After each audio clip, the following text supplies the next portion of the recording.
Rico Paladar, estrella de la panadería 2021.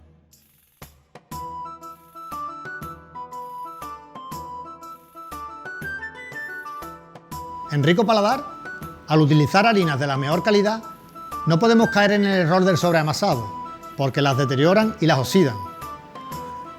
Nuestros amasados son cortos para conservar todas las propiedades del grano. Para dar fuerza a nuestras masas, compensamos con numerosos pliegues, largos reposos y lentas fermentaciones, que le darán al pan todo el sabor del cereal y aumentará su conservación una vez horneado.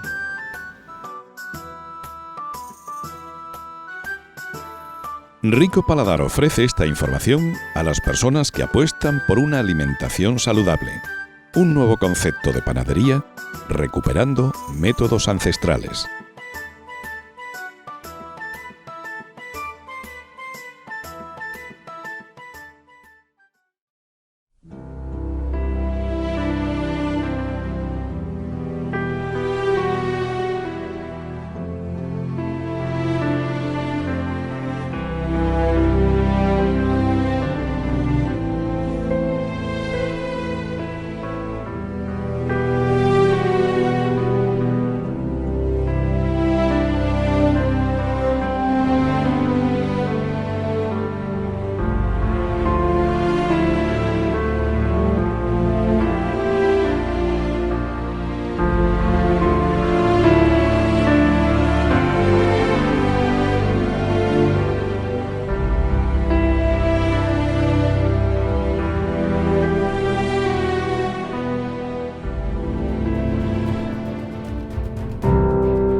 Durante años nos enseñaron ciertos valores para poder sostener el peso de nuestros actos y conciencias con más que dignidad. Nos enseñaron, y nosotros lo aprendimos, ciertas normas, ciertas pausas para que el mundo fuese lo más parecido a una precisa máquina de relojería o una cadena humana sin fin. Fuimos instruidos en el arte del sentir, del amor, de cómo teníamos que vivir, de ser agradecidos y educados, de dar las gracias, de pedir perdón, de respetar a los mayores y profesores, a no mentir, a no juzgar. Y de cierta forma, así somos. Quizás no todos, pero sí la gran mayoría. Entonces llega nuestro turno, padres ya de aquellos de cuando crezcas, comerás huevo, y otros axiomas de medio pelo que nos atormentaron en nuestra infancia. Ahora nos toca a nosotros plantar y regar esa semilla, usar casi las mismas frases y pautas, los mismos modos, los mismos gestos, y nos sentimos bien, agradecidos, humanizados, protectores de esta nueva generación del siglo XXI. Pero ¿saben qué? Que es ahora cuando no tenemos la suficiente capacidad de reacción ante otros problemas que no vivimos ni padecimos en su momento, o quizás no percibimos en su momento con la gravedad que entrañaban. Hipnotizados por aquel crecimiento exponencial del mundo donde vivíamos, crecimos de otro modo y con otros quehaceres que resolver. Ahora, en pleno siglo XXI, en plena globalización masificada y llena de perjuicios, nos vemos devastados por un problema que en sí nos hacen darnos cuenta de que tenemos un eslabón perdido. Sí, perdido, no se me asusten, pero claro, reeducar a unas nuevas generaciones que el medio ambiente, la naturaleza y el respeto animal es casi o más importante ahora mismo que todo lo demás, es, como digo, de un titánico esfuerzo. Nuestra guerra ha cambiado. ¿Importa la educación, los estudios, la formación? Sí, claro que importa, pues es el motor del mundo. Pero vuelvo a repetir que nuestros enemigos, y entiéndase por enemigos el paro, la incultura, la insolidaridad, son distintos. Los patronos han evolucionado y lo que antes era importante, ahora desgraciadamente pasa a un segundo plano. Toca reinventar a la humanidad entera, de reeducar a los viejos y enseñar a los nuevos que entiendan, que entienden cuáles son nuestras prioridades. Y estas ahora es curar nuestro planeta de la misma inmundicia de la cual la hemos rellenado. ¿Y lo demás? Bueno, lo demás lo retomaremos después. Buenas noches a todos, mi nombre es quien os habla, Rafael Montaño García. Sean muy bienvenidos a Café de Levante. Y hoy en Café de Levante vamos a hablar de nuevas tecnologías, de avances, de problemas y de tratamientos en el campo de la visión. Y para eso se encuentra con nosotros el doctor David Silva Rodríguez. David, muchísimas gracias y un placer tenerte en este rinconcito de cultura de esta Baja Andalucía. Buenas noches, Rafael. Muchas gracias a ti por invitarme, por permitirme estar este tiempo contigo y con tus espectadores. Espero que saquen algo de provecho de la conversación que vamos a tener hoy tú y yo. Seguro que sí. David, en tu presentación corporativa leemos: dedicados al diagnóstico y tratamiento de problemas visuales, teniendo en cuenta los factores que influyen en el sistema visual, el desarrollo individual de cada persona.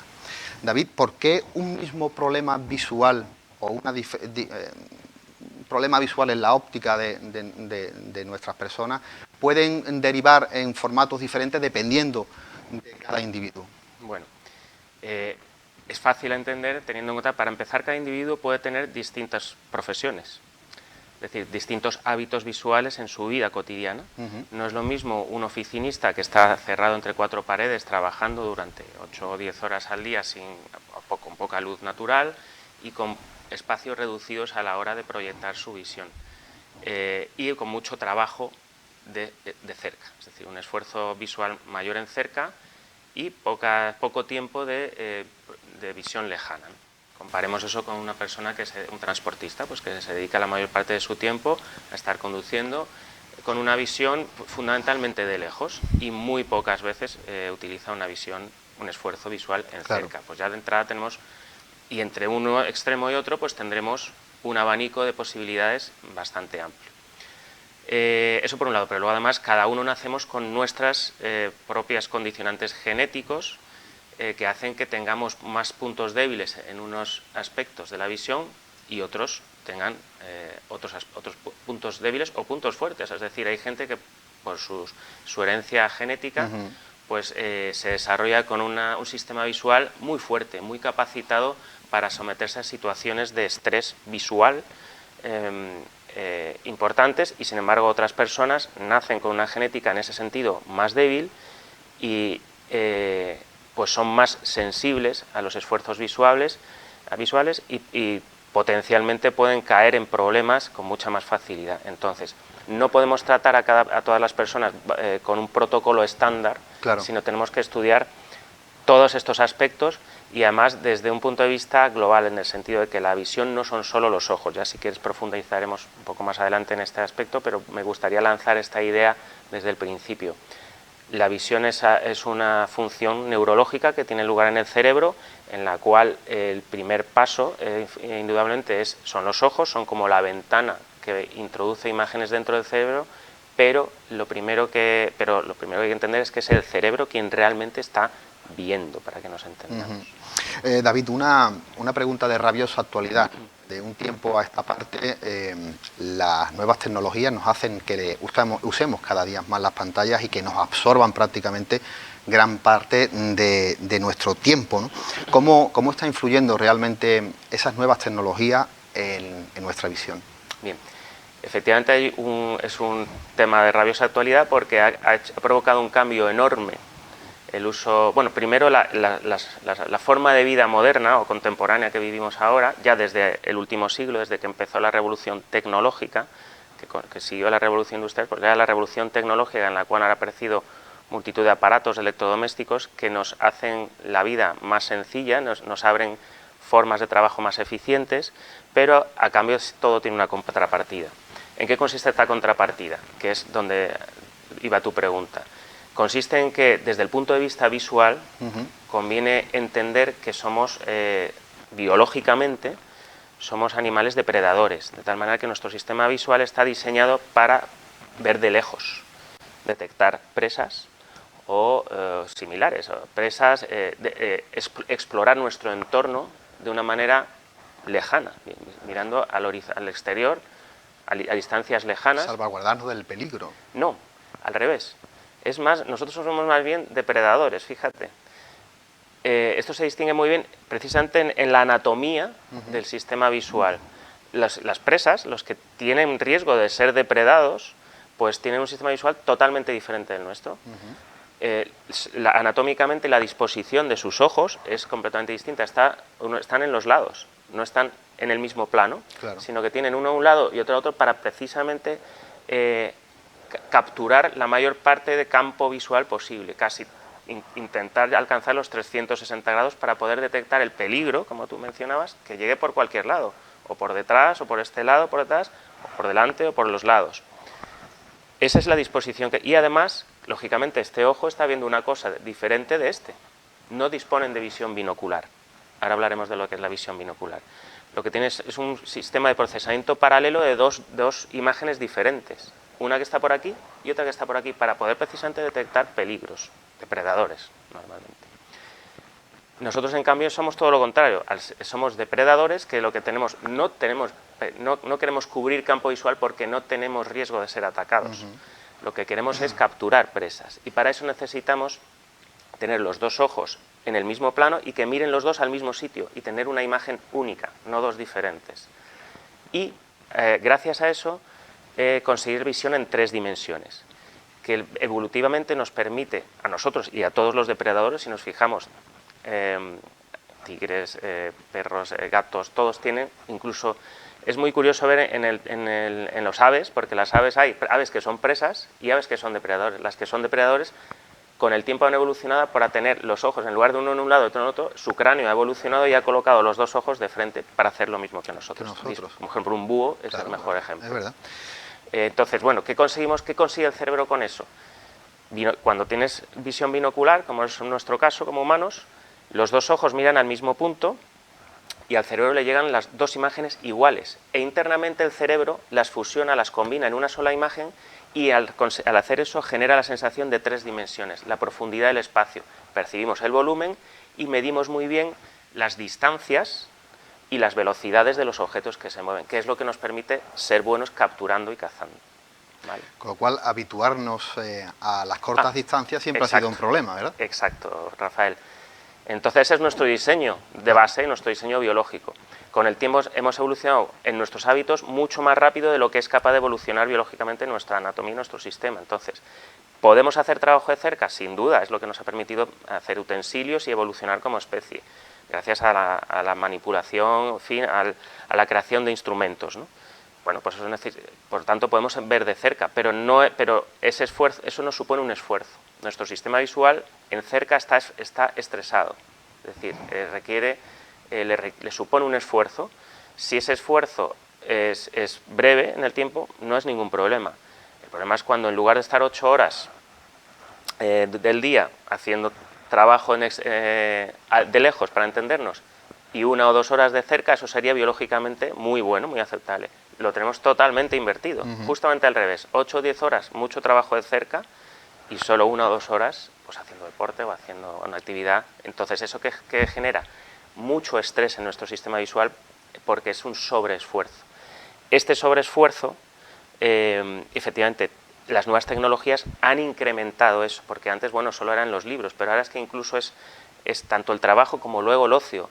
Los niños de hoy en día salen del iPad del colegio al iPad para jugar, o a la consola o al móvil, y eso es desastroso, sobre todo en edades tempranas, porque su cerebro se está formando precisamente en esa etapa de la vida y se va a hacer mal, es decir, se va a malformar ese funcionamiento visual. Claro. El problema de la óptica en los más pequeños la vamos a tratar, porque yo creo que es un tema que a todos nuestros espectadores tienen niños en casa y tenemos ese problema, ¿no?, de que la pantalla, aunque intentas evitarlo todo lo posible, o la mayoría de nosotros, pero es algo que es prácticamente inevitable que con el tiempo caigan en sus manos y estén, como dices, pues más aislados del mundo exterior. Podemos hablar luego de qué se puede hacer. David, hablando de lo que nos acabas de exponer, ¿la ciencia actualmente está todavía en fase de conocimiento de esta problemática con las nuevas tecnologías, con las pantallas, o ya realmente sabemos diagnosticar a corto y a largo plazo qué es lo que podría pasar y cómo se podría solucionar? Bien, buena pregunta. La ciencia sabe perfectamente qué es lo que está pasando y qué es lo que va a pasar. El problema es que la sociedad avanza más deprisa de lo que los científicos somos capaces de controlar. Si un dispositivo desde el punto de vista económico supone una rentabilidad alta a una empresa, pues se va a salir al mercado por mucho que queramos avisar de los potenciales peligros. Al final en esto siempre vamos por detrás, pero como lleva años, ya sí sabemos no solo lo que era previsible que pasara, sino lo que ya ha pasado y está pasando. Es decir, que ya lo sabemos empíricamente, se ha demostrado que el uso, que no es tanto abuso como abuso de dispositivos electrónicos para uso en distancia próxima, hablo sobre todo de los dispositivos portátiles, es decir, aquellos que se pueden coger con las manos, que son los más atractivos porque están disponibles el 100% del tiempo. Y estamos educando un poco a los niños, los adultos, ellos ven en nosotros esa misma actitud, que tenemos el móvil siempre pim pam, pues ellos copian esos patrones de comportamiento. ¿Y dónde está el riesgo? Pues en que cuanto más pequeño es el dispositivo, o cualquier cosa que se coja en la mano, inevitablemente se va a ver a corta distancia. Si es un niño, a muy corta distancia, porque sus brazos son más cortos y su fuerza es menor, con lo cual se van a cansar los brazos, va a tender a apoyarlos, con lo cual va a estar usando el dispositivo a unas distancias muy cortas y, por tanto, un sobreesfuerzo visual muy grande. Entonces, ¿qué sabemos que va a pasar? Lo sabemos y se ha demostrado ya, hay estudios. ¿Qué cosas pueden pasar? Se dispara la probabilidad de aparición de miopía. Claro, la pandemia mundial. Efectivamente, es una pandemia mundial que se sabe ya, está en estudio. Hay estudios que dicen que en el año 2050 el 50% de las personas van a ser miopes. Es decir, 1 de cada 2 personas va a tener miopía, cuando ahora estamos hablando de un 10%. O hace pocos años la proporción era un 10% aproximadamente. 1 de cada 10. Ahora vamos a pasar a 1 de cada 2. Y sobre todo ahora no, en 2040, 2050, si todo sigue igual. Y sobre todo, David, en países más desarrollados, porque quizás esa mitad de la población, estamos hablando de otras zonas del mundo donde... Es más natural la forma de vida. Digitalmente, tienen otros problemas. Claro, tienen otros problemas, pero no tienen el problema de estar todo el día 8 horas en una oficina, en una pantalla y después en casa igual. Así es. Claro. Ese es uno de los problemas, es la miopía, pero no es el único. También existen problemas de tipo acomodativo, es decir, el desarrollo del enfoque, la función del enfoque, la capacidad. ¿Qué es el enfoque? El enfoque es la capacidad de poner claro, de poner nítido el objeto que yo quiero mirar, y eso depende de la distancia a la que esté. Es algo dinámico, y eso es una función que se desarrolla, es una capacidad que se desarrolla en los primeros años de vida. Si se somete a estas situaciones, ese funcionamiento puede ser anómalo y puede provocar que esa persona no sea capaz de ver con claridad a según qué distancia, su sistema no funcione bien. Si le hacemos el símil para que la gente lo entienda mejor, con el zoom de una cámara. Es como una cámara que no sabe enfocar donde quieres, claro. Como estas que se vuelven locas, que de repente se pone claro, de repente se pone borroso y no acaba de mantener la claridad en el sitio en el que quiere mirar. Pues hay ojos que les pasa eso por esto. Otro posible problema es las disfunciones binoculares, aquellas en las que la coordinación entre los dos ojos se ve afectada precisamente por el sobreesfuerzo de cerca. Los dos ojos tienen que saber converger cuando quieren ver un objeto cercano y divergir cuando quieren ver un objeto lejano, cuando quieren apuntar a un objeto lejano. Ese juego de convergencia y divergencia lo hacemos miles de veces, miles de cambios a lo largo del día, ¿de acuerdo? Y en los primeros años de vida de los niños pues se va desarrollando. Si se lleva una vida normal, con hábitos más naturales, pues se desarrollará óptimamente. Pero si ese niño está sobrecargado en trabajo de cerca, le va a costar, puede desarrollar disfunciones que se llaman binoculares y tener dificultades para hacer esos cambios de divergencias, incluso tener síntomas importantes como, caer en el extremo sería caer en estrabismo, que hemos tenido en la consulta. Tenemos cada vez más casos de niños que si no hubiera sido por culpa del abuso de dispositivos móviles, no hubieran tenido estrabismo, ¿no? Claro. Y los tenemos que recuperar de una situación que no hubiera sido deseable. Ese es un caso extremo, pero sin llegar al caso de estrabismo, sin llegar a desviar el ojo, hay muchos niños que ven doble, que ven borroso y que, por tanto, su grado de funcionalidad en las tareas cotidianas académicas, por el estudio, la lectura y demás, se ve muy afectado. Es un tema que vamos a tratar porque es muy importante. Y sobre todo en chicos tan jóvenes, ¿verdad? Que no han dado tiempo, porque mira, una persona ya con 40, con 50 años, que lleva 20 años o 25 abusando de esa tecnología, o bien por ocio, o bien por trabajo, porque Yo particularmente estoy en una oficina con 2 pantallas de ordenador 9, 8 horas todos los días. Eso me está pasando, a mí particularmente me está pasando factura. Tengo mis gafas porque necesito muchas veces, vamos, ya las uso cotidianamente. Pero en los más pequeños, o bien es por un abuso, como bien has dicho, David, de esas pantallas, o es porque es un problema hereditario, como hemos hablado al principio, ¿no? Se combinan las dos cosas. Las dos cosas, claro. Por eso, aquí quiero incidir otra idea clave, es la detección precoz. Es muy importante que los padres, una idea que quiero lanzar a todos los espectadores que nos ven, es que los padres, las familias, todo el abuelo que nos esté viendo, que se le encienda la alarma que a los niños hay que llevarles a un especialista en visión lo más pronto posible. ¿Cuándo es lo más pronto posible? Yo recomiendo alrededor de los 6 meses. Alrededor de los 6 meses, dirán, es muy pronto, pero podemos detectar problemas severos. Por ejemplo, niños que realmente pueden tener alguna enfermedad ocular o pueden tener una anisometropía, es decir, una diferencia entre un ojo y otro de graduación importante, y podemos prevenir muchas cosas a los 6 meses y evitar problemas mayores después. Claro. Es como un chequeo, como el control del niño sano. Lo más probable es que el 99% de los niños a esa edad no tengan ningún problema. Pero si se detecta un problema... si se detecta el que lo tenga, si se detecta en ese momento, es mucho más fácil de resolver. Claro. Después podemos, con esto quiero decir, y si, bueno, pues ya mi hijo tiene 2 años, pues llévelo ya. Ya se han pasado los 6 meses, pues cuanto antes mejor, no esperemos más.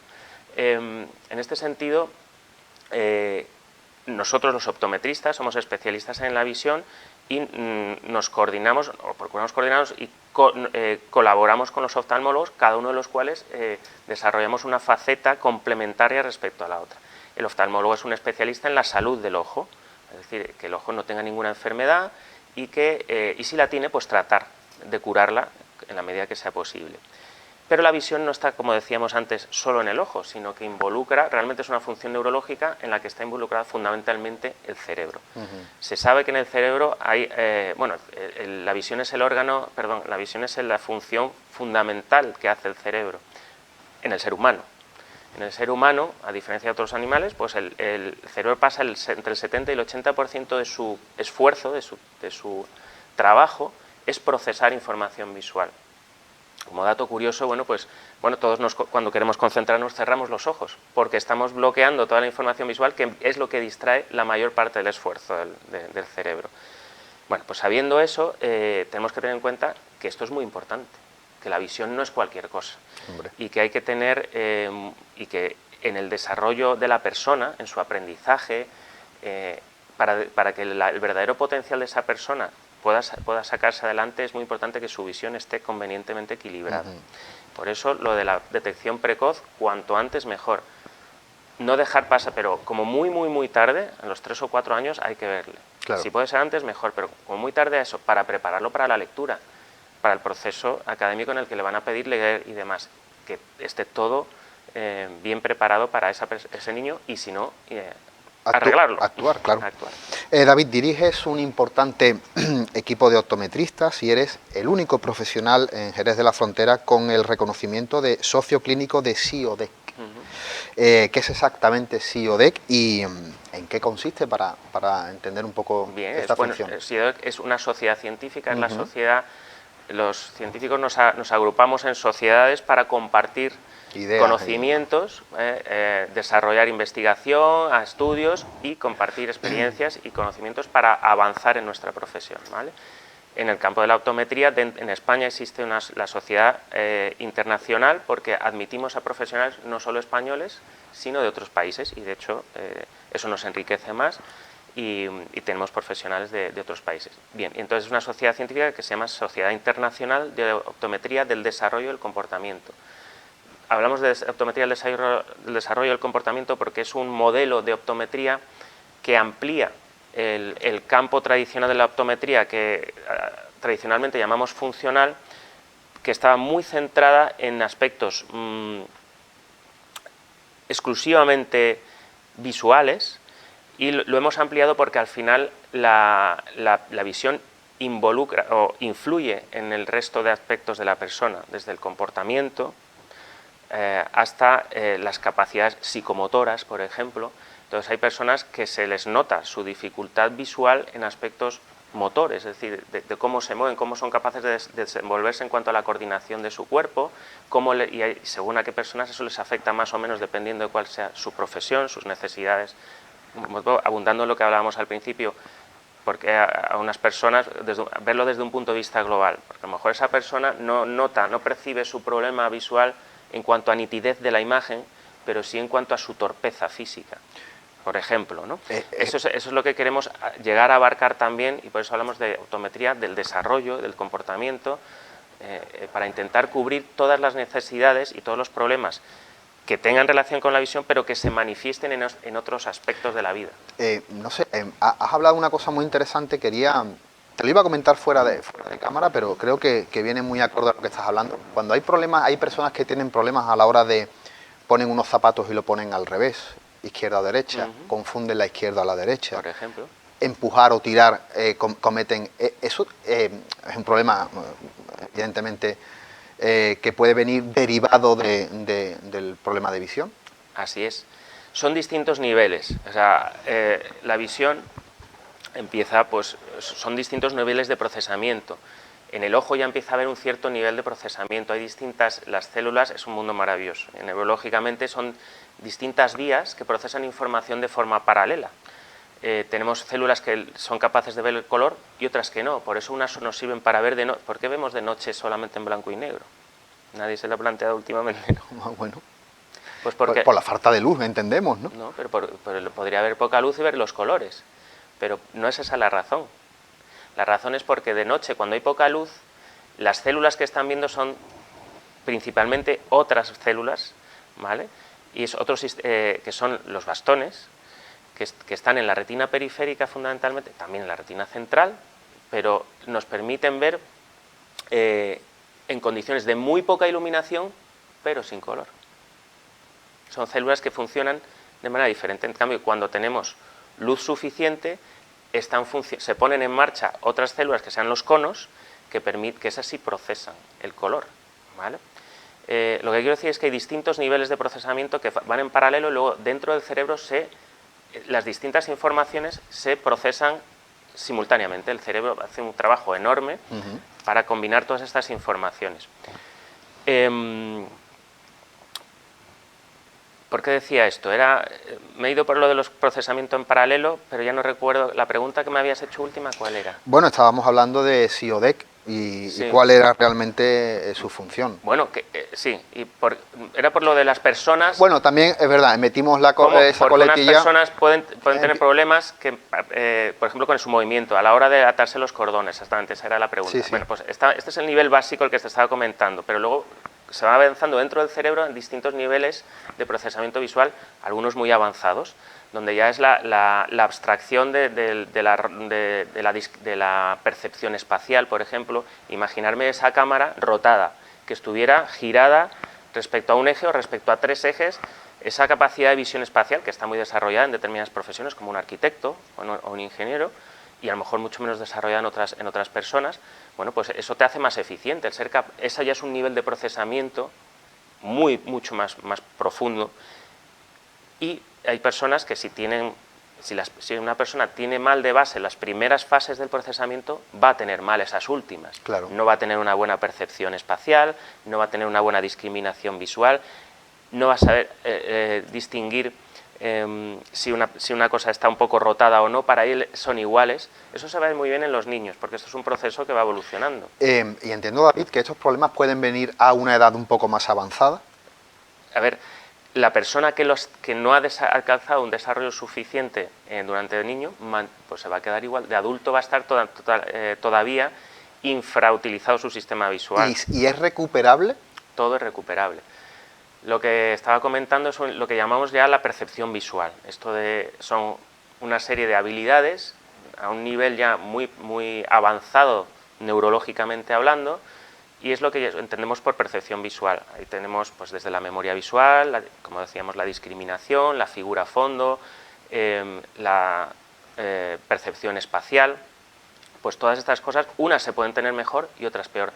Tenemos capacidad de medirlas efectivamente, y saber cómo de bien está esa persona para esas habilidades y por qué no es capaz de atarse bien los cordones, por qué no es capaz de entender cómo se hace un nudo y otra persona pues tiene una habilidad increíble para esas cosas. Sí, es cierto. ¿Vale? Pues esas capacidades tienen que ver con la visión. Si no se viera, o sea, está íntimamente ligado, es el nivel ya más superior. Yo perdona que te interrumpa, pero le encuentro un camino muy paralelo a las matemáticas. También. Las matemáticas tienen su base en la geometría, en el espacio. Claro, porque hay gente que realmente han sido muy buenos en matemáticas y tienen números delante y tú estás al lado y dices, bueno, está procesando una información que yo no soy capaz de hacerlo si no me siento un rato y lo estudio. Oye, a lo mejor en otras habilidades no las tienes, pero es verdad que encuentro un camino muy paralelo a la geometría, a las matemáticas, a la física. Tal. Efectivamente, personas que no tengan desarrolladas óptimamente esas capacidades que al final son de origen visual, la percepción espacial y demás, no las tengan desarrolladas óptimamente, les va a costar mucho más entender la geometría. Costarle la geometría le va a costar más las matemáticas y, por supuesto, la física. Todas esas cosas que tienen mucha relación, entender cómo están estructuradas los átomos o determinadas estructuras, sean del tipo que sean, a nivel espacial, pues te va a dificultar entender qué es lo que estás haciendo. Claro. Y el que, en cambio, lo tenga muy bien. Entonces, todo al final está muy relacionado con la visión. Muy interesante. Este y por tema ejemplo, es muy claro, interesante. entonces, a nivel físico también, niños que no entienden bien el espacio no se desplazan en él igual de bien. Son niños que les cuesta, que van a correr peor, que su coordinación motora va a ser peor. Claro. Cuando entra dentro... ¿Qué paso eres? ¿No? Claro. Ahora lo que hay que ver es en qué medida merece la pena, porque a lo mejor, bueno, es un nivel suficiente para su vida, Yeah. pero hay casos en los que les está afectando realmente. Les está afectando en su rendimiento normal, están por debajo de la media y por lo tanto ellos se lo notan y puede conducir a situaciones de frustración, de baja autoestima, Sí, claro. que no son deseables, porque pueden hacer entrar en una espiral negativa en la que el niño cada vez se siente más inseguro, más frustrado y lo que hace es rendir cada vez peor, ¿vale? Entonces hay que intentar romper ese círculo vicioso que él, mediante entrenamiento, que era una de tus preguntas, por tanto, respondiendo a las tres preguntas para orientar el tema. ¿Podemos detectarlo? Sí. ¿Podemos tratarlo? También. ¿Vale? Entonces, la ciencia sabe dónde está el origen del problema, sabemos cómo detectarlo, cómo medirlo, si la persona tiene disfunciones o no, y en qué medida, y finalmente lo podemos tratar. ¿Cómo se puede tratar? Mediante una estimulación que se llama terapia visual. Pues David, si te parece, vamos a pasar unos momentos a publicidad y retomamos más cositas sobre el mundo de la visión. Amigos de Café de Levante, nosotros vamos a unos anuncios publicitarios.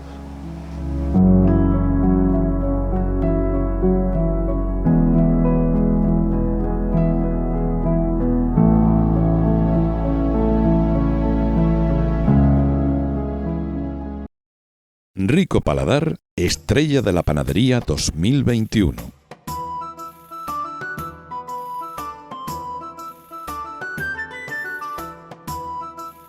La masa madre natural de cultivo son levaduras vivas que hay que alimentar cada día solo con harinas de calidad y agua, y en un proceso biológico y lento consigue fermentar las masas ofreciéndonos un pan natural, con más sabor, con mejor conservación y, lo que es más importante aún si cabe, consigue deteriorar el gluten, evitando tantos problemas de intolerancias y alergias que estamos sufriendo hoy en día. El uso de la masa madre natural de cultivo es un método de fermentación ancestral que utilizaban nuestros antepasados y que en Rico Paladar hemos recuperado. Rico Paladar ofrece esta información a las personas que apuestan por una alimentación saludable. Un nuevo concepto de panadería recuperando métodos ancestrales.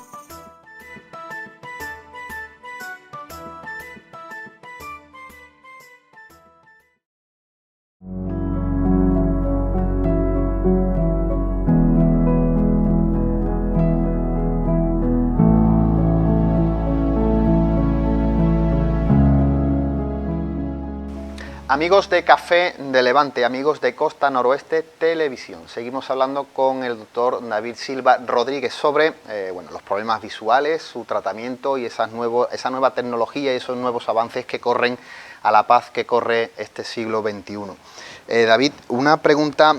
Profesionalmente he visto en tu historial, ¿no?, que te has dedicado a otros sectores, ¿no?, de nuestra industria, pero me gustaría preguntarte por qué decides volcarte profesionalmente en los problemas y en sanar los problemas de la visión. Bueno, al final eso es una evolución que tiene lugar, es un proceso largo, no surge de la noche a la mañana. Yo me considero un científico, entonces me gusta la ciencia en general. Dentro de la ciencia yo empecé por la física, que es lo que más me atraía, y digamos que es el tronco de la ciencia. Como decía Descartes ya, que el tronco del árbol de la ciencia era la física, y de este tronco emanaban distintas ramas, la biología, la química, etcétera, ¿no? Yo lo veo así también. Entonces la física te proporciona una solidez de conocimiento cienocimiento que luego te permite luego ya diversificar, si quieres, si te apetece, por cualquier otra rama en la que quieras derivar, tienes un conocimiento mucho más sólido, ¿no? Pero luego lo puedes hacer o no. Yo estuve trabajando como físico mucho tiempo, pero en un momento dado se acumularon una serie de circunstancias personales, profesionales, que te hacen evolucionar, ¿no? Esto es muy típico en los... Yo estoy a años luz de ellos, pero en los grandes científicos de toda la historia han tocado muchos palos. Muchas veces los vemos como alguien que solo ha hecho una cosa en la vida. No es así. Desde Newton, por ejemplo, es famoso por la ley de la gravedad, pero hizo enormes avances en las matemáticas, en el cálculo diferencial. Fue, junto con Leibniz, el descubridor del cálculo diferencial, que era matemática pura. Y también estaba trabajando durante mucho tiempo en la óptica, en el campo de la óptica, la dispersión de la luz a través de prismas ópticos, como el espectro solar, cómo se dividía en distintos colores, que luego supimos con el tiempo que es lo que llamamos longitudes de onda, que ahora sabemos que son radiaciones, pero bueno, él inició ese camino y tiene trabajos extraordinarios. Sin embargo, todo el mundo habla de la gravedad. Einstein también empezó con el premio Nobel, se lo dieron por estudios en electromagnetismo, y sin embargo luego desarrolló la teoría de la relatividad, luego se centró en la física nuclear, en fin, tocó distintos palos y es lo habitual. También, ya volviendo al tema, al mundo oftalmológico, pues muchos oftalmólogos fueron también físicos y desarrollaron aparatos de medida, como los queratómetros y demás, en fin, que no es raro. En mi caso, ahora es más raro porque hoy en día hay mucha hiperespecialización, entonces, bueno, pues cuando uno coge un camino es y yo actualmente lo estoy, pero bueno, ha sido un proceso evolutivo que tiene que ver también con mi enamoramiento de la tierra de Cádiz, ¿no? En la tierra soy un enamorado de esta tierra y como físico tenía que viajar mucho y me apetecía a nivel personal también pasar más tiempo con la familia y establecerme aquí de manera más tranquila.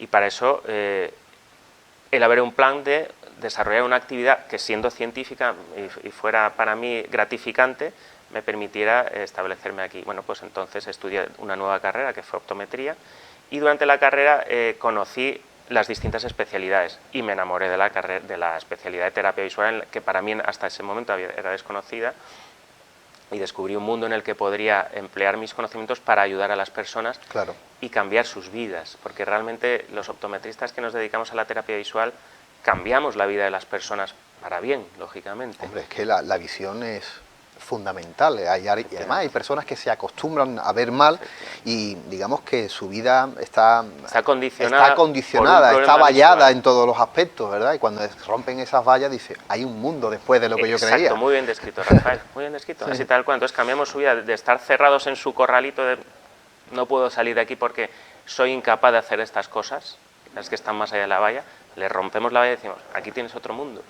Y entonces eso me pareció muy bonito, tuve la suerte de tener muy buenos profesores. Bueno, después de hacer la carrera me especialicé, hice varios máster y posgrados y busqué la excelencia en ese sentido. Bueno, y con el doctor Sánet, desde aquí mando un saludo a mis compañeros del máster del doctor Sánet, y en el cual pues, adquirimos ya un nivel muy bueno de conocimiento con personas que tienen una enorme experiencia en este campo desde hace muchos años. Un saludo también a Pilar Vergara, otra gran optometrista española que ha abierto este campo en España. Cuando yo empecé éramos pocos y ahora pues fui uno de los socios, de los primeros socios de SIODEC, aunque ya estaba fundada cuando yo entré, pero éramos pocos. Y hoy en día pues una sociedad ya mucho más consolidada, con muchos más compañeros. Aún así seguimos siendo pocos, como bien has mencionado, socios clínicos en la provincia de Cádiz solo somos 2, ¿vale? O sea que queda mucho camino por recorrer. hacer, ¿no? Queda también mucho camino por fomentar la colaboración con otros compañeros, con otros profesionales como los oftalmólogos, pero bueno, estamos en ese camino y cada vez se consiguen más cosas. Y a colación de lo que dices, David, la medicina ocular evidentemente avanza a pasos acordes a los nuevos adelantos en el campo de la visión. Tanto tú como tu equipo de profesionales entiendo que vivís también en una continua evolución y preparación acorde al tiempo que te ha tocado vivir. Así es, hay que estar permanentemente actualizado, es uno de los condicionantes para ser un buen profesional hoy en día. No se puede uno dormir en los laureles, sino que hay que estar permanentemente actualizado y hacer cursos anualmente. De hecho, es una de las condiciones para mantener la categoría de socio clínico en SIODEC.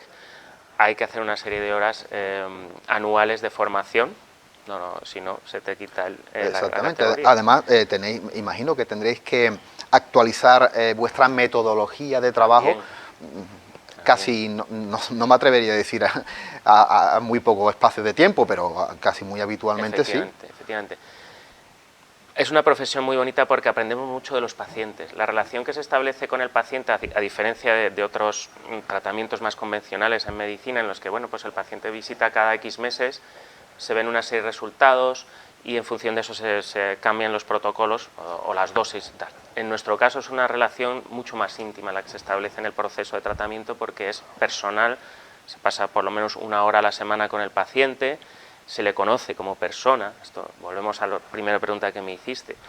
A veces el paciente entra con unas motivaciones o con unas quejas iniciales que son las que a él le resultan más evidentes, y en el proceso de terapia nos damos cuenta que tenía a lo mejor otro problema igual de importante o a veces incluso más, y que ni él mismo se había dado cuenta ni nos lo había comentado, pero nos hemos dado cuenta al conocerle más, sobre todo cuando son niños.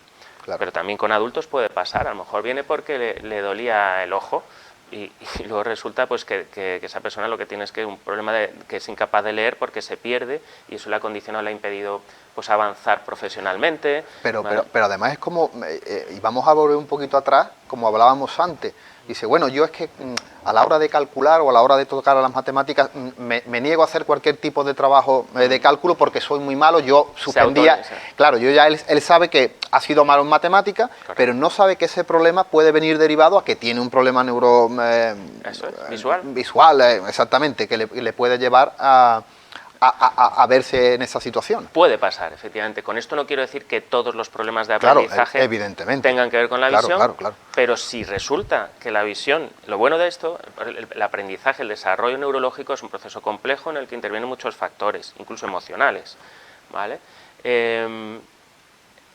Pero lo que hay que intentar es identificar esos factores, y los que se puedan corregir, pues se corrigen, y si hay suerte, pues se puede corregir por completo el problema. Entonces hay profesionales dedicados a los problemas de aprendizaje, hay psicólogos, hay iba a decir psicoterapeutas, no, pero también psiquiatras, en fin, y hay educadores sociales, hay todo tipo de, un abanico importante, hay logopedas, en fin, hay un abanico muy amplio de profesionales relacionados con el tratamiento de los problemas de aprendizaje en general y de desarrollo. Bueno, ¿vale? Entonces, pero uno de ellos, perdona Rafael, uno de ellos que es menos conocido es el optometrista, porque cuando el problema de aprendizaje está relacionado con un problema visual, pues ese es el primero al que hay que recurrir, porque a lo mejor resulta que resolviendo el problema visual se resuelve o el 100% del problema de aprendizaje o una gran parte de ello. No, pero aparte, como optometrista también, digamos que paralelamente haces un trabajo de psicología, porque conoces a la persona, lo escuchas, analizas cuáles son sus problemas de niñez de raíz, porque realmente te está contando cuáles han sido sus trabajos a lo largo del tiempo, con lo cual ya estás actuando como un psicólogo. Efectivamente, y eso nos permite, además, trabajar de manera muy multidisciplinar, porque si ese niño o ese mayor, esa persona, necesita la ayuda de otro profesional, vamos a derivarle a él. Pero si no hubiéramos tenido ese contacto tan cercano que tenemos con él y esa visión que tenemos de esa persona por conocerle bien toda su problemática y demás, a lo largo del proceso de terapia, pues podemos ayudarle en otros aspectos. No nosotros, sino derivando a quien corresponda. Por ejemplo, a un logopeda. Detectar Claro. que este niño, además del problema visual, necesita un logopeda, ¿vale? O necesita un psicólogo. Sí, por eso es esa función Vale. multidisciplinar Ahí que está. ama. Nosotros nos gusta mucho trabajar así. Nosotros sabemos que somos el profesional adecuado para los problemas de visión y que los problemas de visión en su conjunto, ¿no? Está el oftalmólogo para los problemas del ojo. Y que es una parte muy importante en algunos casos del proceso. Afortunadamente, la mayor parte de la gente por debajo de cierta edad no suele tener enfermedades oculares, pero si las tiene vamos a ser los primeros que derivemos al oftalmólogo. Pero afortunadamente, como digo, es raro. Normalmente no tienen enfermedades oculares y pueden ser tratados por nosotros. Y eso, que nos gusta derivar y poder dar todas las soluciones a las personas cuando tienen una necesidad. Te iba a preguntar qué valores exiges en tu clínica al cliente, ¿no? a la persona que entra por la puerta, pero creo que lo has descrito perfectamente en la cuestión anterior. ¿Qué valores les Sí. pedimos? Bueno, o los valores que ustedes tenéis profesionalmente ante ellos. sí, bueno, nosotros lo que intentamos transmitir es un tratamiento, ofrecer un tratamiento integral, ofrecer al paciente que se sienta perfectamente tratado, perfectamente comprendido en toda la complejidad del problema, porque muchas veces los problemas de visión son complejos y requieren la participación a veces de otros profesionales y tiempo, ¿no? Procuramos que transmitir también mucha información, dedicar mucho tiempo al paciente, es muy importante. Estamos acostumbrados a muchas veces a que las visitas médicas sean cortas porque los médicos tienen que atender a muchos pacientes y a veces es necesario que sea así porque si no, no podrían atender a tanta gente, ¿no? Pero hay pacientes en los que lo que necesitan es tiempo. Tiempo porque si no, no se llega a interpretar adecuadamente dónde está el problema, dónde están los problemas y pasan desapercibidos, ¿vale? Entonces, en nuestra consulta es fundamental dedicar tiempo para, de verdad, profundizar en los problemas y en el grado de dificultad que tiene cada persona.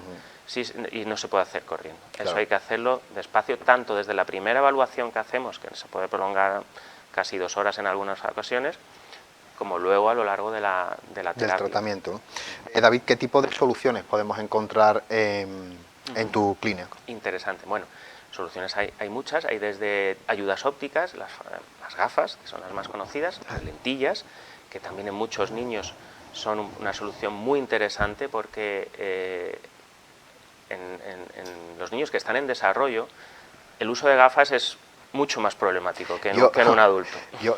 Mira, yo tuve muchísima miopía de joven, tengo miopía hoy, yo me operé, pero a mí me tocó una época donde ponerse gafas en el colegio era difícil. Yo creo que ahora es algo menos, ¿no? Está más socializado, ¿no? Sin duda. Está muchísimo más. Porque ¿no? hay muchos más niños. Hay muchos también, el diseño de las gafas También. ha cambiado, ya los cristales son más reducidos. Todo. Hay una estética, hay profesionales ya en el mundo del deporte, de la comunicación, que salen con gafas. Exacto. Entonces eso yo creo que ha variado bastante, pero para los ochenteros... Era más duro. Era más duro, ¿eh? Estoy convencido. Todo lo que has dicho es verdad. Y también bueno, está más socializado en los medios de comunicación, en las redes sociales, pues hay gente incluso que se pone gafas sin necesitarlas, Sí, es decir, es algo que está de moda. Mi hija me la pide sin lo cristales. Lo cual está muy bien, porque muchos niños la necesitan y así no deben pasar. Pero yo no me refería tanto al aspecto social del niño raro porque tiene gafas, ¿no? Que efectivamente en otros tiempos pues podía pasar algo así. Me refiero a la hora de la libertad de movimientos que necesita un niño en su desarrollo, sobre todo niños pequeños, niños de 4, 5, 6, 7 años que están correteando, que las gafas van al suelo con mucha facilidad. El sudor, no pueden hacer deporte. El sudor, las manchas, son gafas que muchas veces están, que se ven totalmente, cuando me las enseñan, están totalmente sucias y se ve mal porque están sucias, ¿no? Entonces, eso es incómodo, incómodo y les limita en su desarrollo.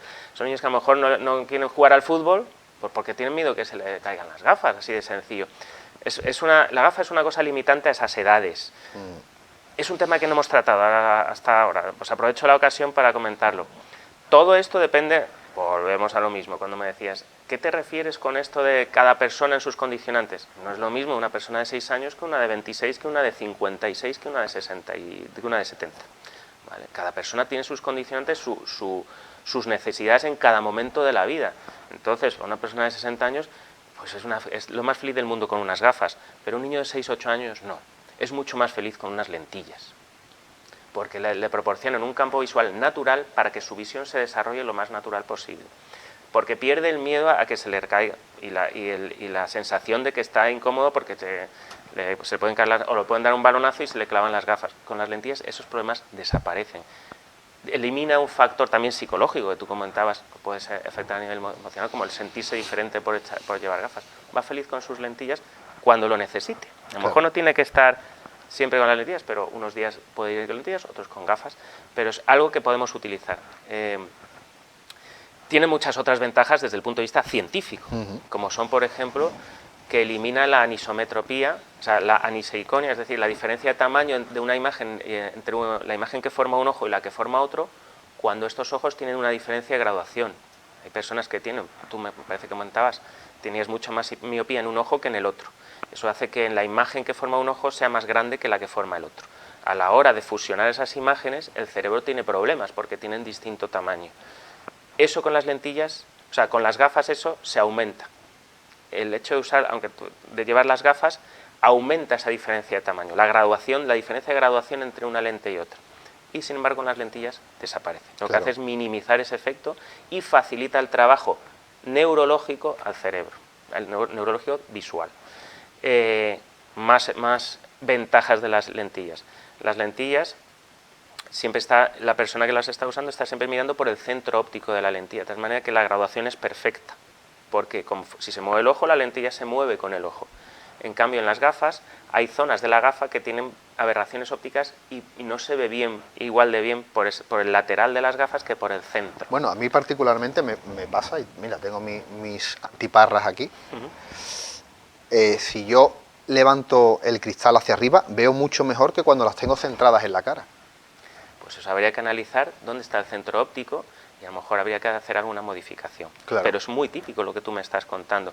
También se pueden haber movido los puentes, a lo mejor inicialmente estaban en su sitio, pero si se han movido los apoyos sobre la nariz, pues puede provocar que ya no estés mirando por donde deberías mirar. Todos esos problemas desaparecen con las lentillas. Sí. En un adulto es menos importante, pero en un niño sí es más importante. Claro. Y sobre todo pero en un adulto también, dependiendo de la graduación, porque todos estos problemas que estoy comentando se hacen mucho más grandes cuando mayor es la graduación.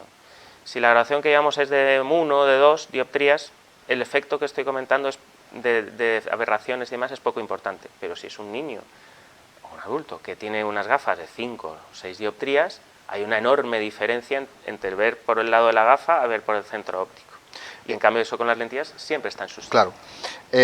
Hablamos de las diferentes herramientas que teníamos, ya hemos hablado de las gafas, de las lentillas, y finalmente, bueno, hay otras ayudas ópticas, filtros, prismas ópticos, para atender multitud de posibles problemas que nos encontremos. Y finalmente, un complemento esencial, una herramienta esencial es la terapia visual, que es el trabajo de estimulación neurológica trabajando el entrenamiento en el cerebro, para que desarrolle, mediante ejercicios, habilidades de las que carece, o potenciar las que están muy reducidas. Yo particularmente, y en ese aspecto que has tocado, tenía una pregunta, un tratamiento que me había llamado poderosamente la atención, y es el entrenamiento visual deportivo. También. Podemos desarrollar nuestra visión para adecuarla al deporte, ¿verdad? Efectivamente. Ahí estaríamos hablando no de resolver un problema, sino una persona que no tiene un problema, optimizarla, ponerla al máximo. Pues igual que el entrenamiento físico, una persona pues está sana, pero necesita correr una maratón, por ejemplo, o quiere, o es su trabajo, porque es un deportista. Pues igual que el deportista profesional necesita fortalecer su cuerpo para optimizar su rendimiento cardíaco, respiratorio, muscular y demás, pues en deportes muy relacionados con la coordinación, sobre todo deportes de pelota, pues es esencial la visión. O sea, es la diferencia entre ganar o perder. Claro. Porque es la diferencia entre, por ejemplo, en el tenis o en el fútbol. Yo tuve que dejar de jugar al tenis, porque los reflejos Claro. Es que cuando le das a la pelota ya estás mal, o sea, ya has llegado tarde a la pelota. Es la diferencia entre darle en el momento justo y que el golpe te salga perfecto. O que se te quede en la red.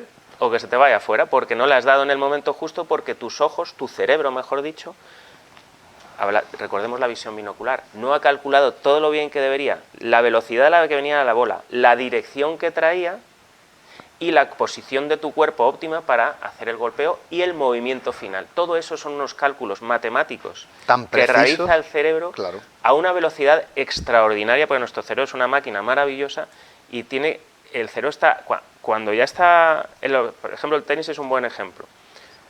Cuando el cerebro está viendo cómo se está colocando ya el otro jugador antes de golpear la pelota, nuestro cerebro ya ha hecho los cálculos.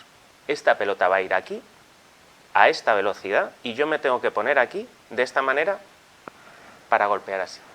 Antes de que golpee el otro, nuestro cerebro ya lo ha predicho. Es una predicción y ha hecho los cálculos matemáticos. Dependerá de cómo de rápido los haga y de con qué precisión los haga, para que luego nuestra respuesta sea óptima o no. Entonces, todo lo que optimicemos el sistema visual va a permitir a ese deportista tener una respuesta más rápida y más eficiente. Entonces, todos los deportistas de élite lo hacen, lo que pasa es una cuestión que se lleva con mucha discreción, porque es como el secreto profesional. Bueno, también los pilotos de Fórmula 1, hace poco Marc Márquez, por ejemplo, tuvo diplopia, un accidente y tuvo que hacer terapia visual para recuperarse. Voy a hacerte una pregunta que yo creo que tiene bastante de psicología, puede albergar psicología, incluso algo de filosofía y de la manera de entender la sociedad contemporánea, que me ha parecido muy interesante porque hay aquí en tu objetivo hay una descripción de cuáles son los objetivos, ¿no?, que tienes dentro de tu clínica con y para el paciente. Y por no leerlo todo, pero saco un punto muy interesante donde dices sacar el potencial intelectual, físico, personal y global de la sociedad. Yo te preguntaría, y no sé si puedes desarrollar una respuesta a lo que te voy a preguntar, ¿desarrollar una visión sana contribuye realmente a una mejoría de la sociedad global? Claro. Bueno, ya no a nivel individual, que entendemos por supuesto que sí, pero ¿cómo lo hacemos en conjunto, en comuna? Bueno, se trata de que al final la sociedad va a progresar en la medida en que cada uno de nosotros dé lo mejor de sí mismo. Eso es lo que nos va a hacer progresar como sociedad. Cuando una persona tiene problemas, del tipo que sea, no progresa él, pero también provoca una reducción del esfuerzo conjunto. Claro, claro. Porque al final a esa persona como sociedad la tenemos que ayudar. Entonces, si hacemos un símil un poco más simplista, ¿no? En una sociedad primitiva, si tenemos un enfermo tenemos que cargar con él. Y es nuestra obligación, porque mañana el enfermo puedo ser yo y además por ética, ¿no? Bueno, pues si somos capaces de mantener la sociedad total sana, pues no tenemos que cargar con ese enfermo, vamos a evolucionar todos conjuntamente mucho mejor. El enfermo no tiene que ser por qué ser un enfermo físico, sino una persona que tenga dificultades en su vida y que por tanto no esté aportando a la sociedad todo lo que podría, porque todas las personas tienen mucho potencial. Lo que pasa que en distintas áreas. Hay personas que tienen mucha capacidad intelectual y que ahí es donde deberían desarrollar su aportación para que nuestra sociedad progrese en la dirección adecuada. También me gustaría hacer una puntualización. El progreso no quiere decir cambiar todo lo anterior. Yo entiendo el progreso como el mantenimiento de todo lo bueno que se ha ido acumulando en nuestra evolución humana, que hay mucho y muy bueno, desde la filosofía clásica, griega, romana, etcétera, y tenemos valores de enorme valores que hay que mantener porque son básicos, son el pilar, el fundamento de nuestra sociedad y que hay que mantener. Pero hay cosas que podemos ir mejorando, ¿vale? Bueno, pues en ese proceso de mejora cada persona puede hacer aportaciones, como digo, hay personas que intelectualmente son, y otras, pues sencillamente físicamente, otras en otros aspectos, bien, pero para que ese engranaje funcione, cuantas menos piezas haya que tengan mal funcionamiento, pues mejor para todos. ¿Qué aporta la optometría en ese sentido? Pues como la visión es tan importante, todas esas personas que podrían hacer alguna gran aportación, voy a poner otro ejemplo, un niño que tiene una gran capacidad, que podría ser una persona que podría aportar mucho a la sociedad. Que no se vea limitado por un problema óptico, por un problema visual. Que ese niño no desarrolle psicológicamente o emocionalmente lastres que le impidan desarrollar su potencial, Claro. sino que se los podamos eliminar de esa barrera visual para que desarrolle con total naturalidad y nos aporte a todos todo lo que podría aportar. David, tengo que reconocer que se me quedan muchísimas preguntas en el tintero, que por una parte me da pena porque no nos queda mucho más tiempo, pero por otra parte sí me alegra porque vamos a tener la posibilidad de reunirnos otra vez y tocar otros temas que me parece que son muy interesantes. Pero sí voy a hacerte, antes de irnos, dos preguntas, y una que, bueno, hemos vivido una época pandémica, generaciones que no habían conocido este tipo de situación lo han vivido, lo han padecido, que nos ha cambiado nuestra manera de actuar, nuestra manera de interactuar con la sociedad y con el mundo que nos ha tocado vivir, pero de manera visual, ¿cómo puede afectar realmente la pandemia y el confinamiento y esos niveles de estrés a nuestra visión? Sí, bueno, radicalmente. La visión forma parte del sistema nervioso. El sistema nervioso se ve afectado por los estímulos externos y externos y puede acumular estrés por culpa de ello. Es decir, puede acumular estrés sencillamente por un estrés visual, ¿vale?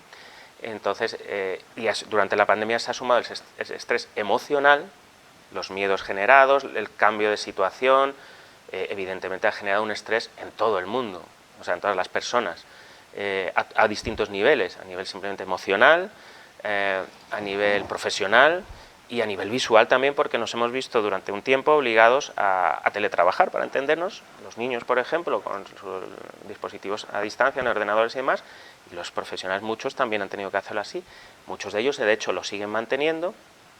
Y bueno, ahí lo que hay que manejar es, ¿son malos los dispositivos? No, no son malos. Lo que es malo es el mal uso.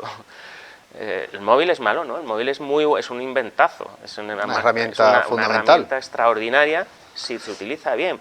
Pues igual que un coche. Un coche es una herramienta sensacional, nos permite hacer desplazamientos rápidos y cómodos que antes eran impensables, ¿no? Pero no es razonable ir a 200 por hora por una carretera convencional, ni tampoco por una autopista, pero mucho menos, en fin. Hay que usarlo ¿qué quiero decir con esto? Que hay que usarlo con cabeza, hay que usarlo de forma racional, igual que el coche, el móvil. Entonces, hay que ser consciente de que mal utilizado puede ser un problema y un problema grave. Y volvemos al tema de las edades. No es lo mismo un niño de 6 años que un niño de 16, ¿vale? O que un adulto de 30. ¿El niño de 6 es para él una herramienta interesante, un móvil? No, igual que un coche tampoco, igual que una moto tampoco. Cada edad tiene sus herramientas y el móvil no es una herramienta para un niño de menos de 12 años. No lo tiene que tener porque no le aporta nada y sí le resta mucho, ¿vale? Por ejemplo, entonces, ¿qué cosas están bien y qué cosas no? Edades. Hay que ser muy consciente de las diferencias de edades. Los niños están en desarrollo y hay que acoplar su edad, a su grado de desarrollo, a las herramientas que puede utilizar. ¿Vale? No se puede dar tampoco unas tijeras a un niño de 1 año, porque lo más probable es que se haga daño o haga daño a otras personas, ¿vale? Pues lo mismo con los móviles. Entonces, el móvil, como digo, no deberían ni tocarlo hasta los 10 a 12 años, ¿vale? La tablet hasta los 8 tampoco debería. El tablet es un poco mejor en el sentido de que es más grande, pero tiene el mismo problema si se coge en la mano, se le acercan mucho y entonces es un cerebro en desarrollo. Así que tampoco sería deseable una tablet hasta los 8, por lo menos hasta los 10 años, diría yo. Mucho menos para usarla cotidianamente. Entonces, hasta los 10 años, nada, resumiendo, para que el público nos entienda. Hasta los 10 años, nada que se pueda coger en las manos. Tampoco consolas. Las consolas de juegos, nada. En cambio, ¿qué es que no es problemático? Y sí se puede utilizar las televisiones y los ordenadores. Entonces, si el niño necesita teletrabajar o hacer tareas, al ordenador. Si quiere entretenerse con juegos o películas, a la televisión o al ordenador. Entonces, o sea, la tecnología es un invento fantástico y disponemos de un abanico muy amplio de posibilidades. Claro. Aprovechémoslo. No nos centremos solamente en el peor de las herramientas, sino muy bien. Y lo mismo los mismos, o sea, cosas que se cogen en la mano, no, solamente para adolescentes, de ahí para arriba. Para niños más pequeños, ordenador y televisión. ¿Qué pasa con los adultos? Lo mismo, seamos razonables. No veamos series de televisión ni estudiemos la oposición en el móvil, que hemos tenido pacientes de ese perfil, que estudiaban en la oposición o repasaban en la cama, en el móvil, a oscuras, bueno, pues han tenido graves problemas por culpa de eso. Visión doble, estrabismo, algunos han tenido que dejar de conducir porque ven doble y no pueden conducir. Adultos, estoy hablando de adultos. Pues estudia en libros o en el ordenador. Y las series de televisión o los juegos no los veas en el móvil, que para eso está la televisión, donde además se ve mucho mejor y se oye mucho mejor. Claro. Seamos razonables. Entonces, el buen uso, la clave está en un buen uso. La tecnología nos abre puertas increíbles, facilidades y expectativas desconocidas hasta ahora. Aprovechémosla, pero con cabeza. Bueno, David, y antes de despedirnos, para nuestros amigos que nos están viendo, quien quiera acercarse a tu clínica, quien quiera saber un poco más de vuestra trayectoria, vuestra disponibilidad para tratar ciertos problemas, ¿dónde y cómo puede hacerlo? Bueno, pues estaremos encantados de atenderles en nuestro centro de optometría y terapia visual, que está en Jerez, en la calle Zaragoza, y estamos ahí abiertos a cualquier consulta que nos quieran hacer y cualquier duda que puedan querer plantearnos. Tenemos por teléfono o por email, pues pueden contactar con nosotros. Tenemos también una página web donde hay un formulario de contacto y bueno, la web es doctorsilva.es, así de fácil. Y ahí pueden encontrar nuestros datos de contacto, dirección, teléfonos y email, y estamos a su disposición para lo que quieran. David, nosotros nos vamos a reemplazar para un poco más adelante y volvemos a tocar algunas cosillas que se han quedado por detrás. Será un placer, Rafael, muchas gracias. Gracias a ti. Amigos de Café de Levante, nosotros volvemos para la semana que viene con nuevos invitados y nuevos temas en nuestra mesa. Por mi parte, desearos a todos una muy buena noche y bueno, un saludo de este que os habla, un tal Montaño.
Rico Paladar, estrella de la panadería 2021.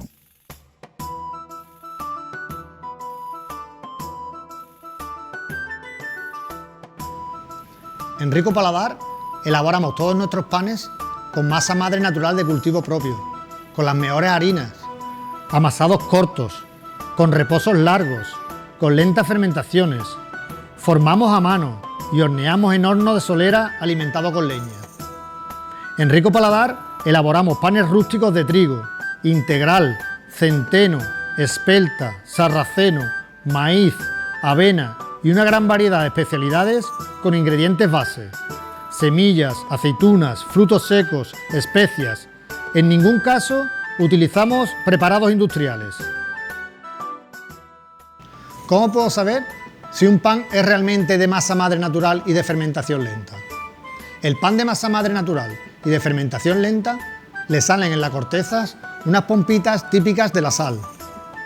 Tiene una miga amarillenta por la harina del grano completo y un toque de acidez que lo hace muy diferente y característico. Rico Paladar ofrece esta información a las personas que apuestan por una alimentación saludable. Un nuevo concepto de panadería recuperando métodos ancestrales.